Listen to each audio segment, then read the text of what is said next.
In a peaceful village named Nurpur, there lived a young boy named Yasir.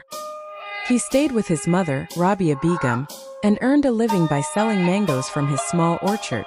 Yasir took great care of his trees and sold the mangoes in the village market. However, sometimes the mangoes would be half-ripe or spoil quickly, and people wouldn't buy them. One day, Yasir went to the market as usual, but a trader there mocked him. "Sir, please buy these fresh mangoes from my garden," Yasir pleaded. The trader laughed and said, "Fresh? These look awful. Even a scrap dealer wouldn't take them. Forget buying. No one would even eat them." Yasir felt humiliated and returned home with a heavy heart. This happened every time. His mangoes would rot and no one would buy them. Slowly, Yasir began falling into debt. To make matters worse, the people he had borrowed money from started visiting his house to take away household items. One of the lenders was a rich and greedy man named Bakshar, who owned a huge mango orchard. His mangoes sold at high prices in the city. He was selfish and heartless, never sparing anyone. One day, Bakshar came to Yasir's home and said smugly, "Yasir, I hear your debts are piling up fast. Why don't you come work for me? At least you'll get food and shelter. I think it's your only option now." Yasir looked him in the eye and replied calmly, "Bakshar Sahib, I will manage on my own. I would rather live on the streets than work under you. But thank you for your offer." Bakshar's face turned red with anger. "Look at this beggar acting like a king. I tried to help you, but fine. Repay my loan in 2 weeks, or I'll take your house and orchard too. No one values kindness anymore." Yasir was deeply worried and told his mother, "Amy, if I don't repay Bakshar's loan soon, we'll lose our home and orchard. And now, no one in the village is willing to lend me money. What should I do?" His mother, Rabia Begum, gently placed a hand on his shoulder and said, "Son, don't lose hope like this. You must teach Bakshar a lesson. He cheats so many people. Why don't you go to the city? Something good might happen there." Her words gave Yasir new hope. The next day, he went to the city. He asked several shopkeepers for a loan, but none of them helped since they didn't know him. By evening, he had lost all hope and decided to return home through the forest. While walking, he noticed an old Sufi Baba lying unconscious on the ground. Yasir ran to him and tried to wake him up, but it was no use. He splashed water on his face. The old man woke up and felt better after drinking water. Yasir replied humbly, "Baba, I want nothing. Just give me your blessings so I can pay off my debts." The Sufi Baba opened his bag, took out a seed, and handed it to Yasir. "Son, plant this seed in your orchard. While planting it, say the name of the fruit you want. This tree will grow that fruit and remove all your poverty."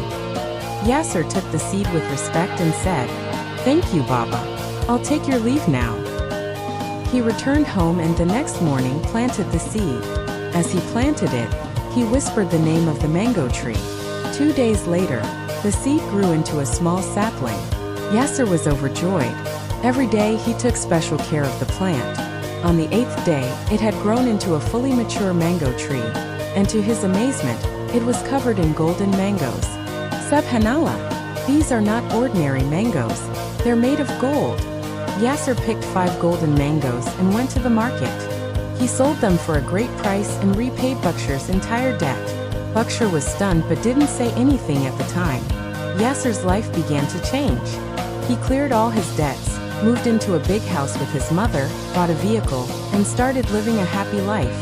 He also began helping poor people and gave loans to struggling youngsters, so they could start their lives. But Bakshar became jealous. He kept wondering, how did Yasir suddenly become so rich? This is strange. I must find out. The next night, Bakshar sneaked into Yasir's orchard and was shocked to see a tree full of golden mangoes. "Ah, so this is Yasir's secret. I will cut the tree and steal the mangoes." Just as he reached out to pluck a mango, the ground beneath him gave way, and he fell into a deep pit. The loud noise brought nearby farmers rushing to the spot. Yasir also arrived. He looked down and said, "Bakshar Sahib, I knew you would come one day to steal. So I had this pit dug to protect the tree." Bakshar, now panicking, pleaded, "Yasir, I swear I only came to look, not to steal. Please help me out." Yasir replied firmly, "Only the police can help you now. You have cheated many poor people. Today you must face the consequences. Come on, Yasir. You're like a son to me. Will you do this to me? Yasir said. That's the problem, Bakshir Sahib. If I let you go today, you'll keep robbing others. I'm sorry, I can't help you. Yasir called the police, and when they arrived, Bakshir went silent. He was arrested for attempted theft. The villagers rejoiced because Bakshir had wronged many of them too. From then on, Yasir became a respected and wealthy man. He helped the poor, gave honest loans, and became a symbol of hope for the village. He and his mother lived a happy and peaceful life. And so the magical golden mango tree brought blessings and joy into their lives. Moral of the story: always walk the path of truth. No matter how hard life gets, never give up. Help others with a pure heart, and Allah will surely reward you in ways you cannot imagine.